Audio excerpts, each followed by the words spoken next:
জানি এপিসোড 4 আসতে আসতে তোমরা এই সিরিজটার কথাই ভুলে গেছো।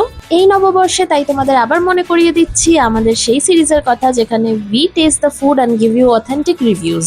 নববর্ষ মানেই তো বাঙালি খাওয়া দাওয়া, সেই কারণে আমরা চলে গিয়েছিলাম কলকাতার একটি বেশ বিখ্যাত বাঙালি রেস্তোরাঁয়। লোকেশন জানতে হলে তো শেষ অব্দি ভিডিওটা দেখতে হবে, কিন্তু তার আগে তোমাদের দেখিয়ে দিই অ্যাম্বিয়েন্সটা।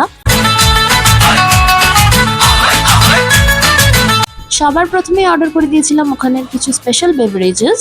টেস্ট ওয়াইজ তেষ্টা নিয়ে চেষ্টা, যেটা তেঁতুলের পাল্প দিয়ে তৈরি করা ওয়াজ দ্য বেস্ট। তারপরে তো ছিলই অথেন্টিক আমপোড়ার শরবত, আর লাস্টলি ছিল গন্ধরাজ খোল, আর সবকটাই বেশ ভালো খেতে ছিল। স্টার্টারে ভেটকি মাছের ফিশ ফিঙ্গারটা খুব ফ্রেশ ছিল। Moving to the main course with চিংড়ি মাছের মালাইকারি, বাসন্তী পোলাও, সাথে ছিল ওপার বাংলার কিছু ফেমাস খাবার যেমন ঢাকাই চিকেন রোস্ট, কালাবোনা মাংস, আর স্টিমড রাইস তো মাস্ট। সবার প্রথমে টেস্ট করলাম ভাত দিয়ে একটু চিংড়ি মাছের মালাইকারি, যেটা সব কটা ডিশের মধ্যে সব থেকে ভালো খেতে ছিল। সাথে নিয়েছিলাম ওপার বাংলার আরেকটি জনপ্রিয় ডিশ মোরগ pulao, which we paired up with ঢাকাই চিকেন রোস্ট। এই কম্বিনেশনটা কিন্তু দারুণ, তোমাদের ট্রাই করে দেখতেই হবে। মোরগ পোলাও ওয়াজ গুড, শুধু ঢাকাই চিকেন রোস্টের চিকেনের পিসগুলো আমাদের একটু ছোট লেগেছে, বাকি ওয়াজ অল ওকে।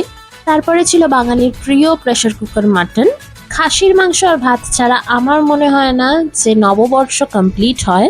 একটু আলু ঝোল সাথে মাংসের পিস নিয়ে ভালো করে মেখে when I took the first bite, it was so good, যদিও আরেকটু ফ্লেভারফুল হতে পারতো। তারপরে ট্রাই করেছিলাম কালো ভুনা মাংস সাথে বাসন্তী পোলাও। মাংসর প্রিপারেশনটা খুব ভালো ছিল, কিন্তু আমাদের জন্য বাসন্তী পোলাওটা একটু বেশি মিষ্টি ছিল। Overall the experience was moderate. Comment down for the location and food prices. Bye bye.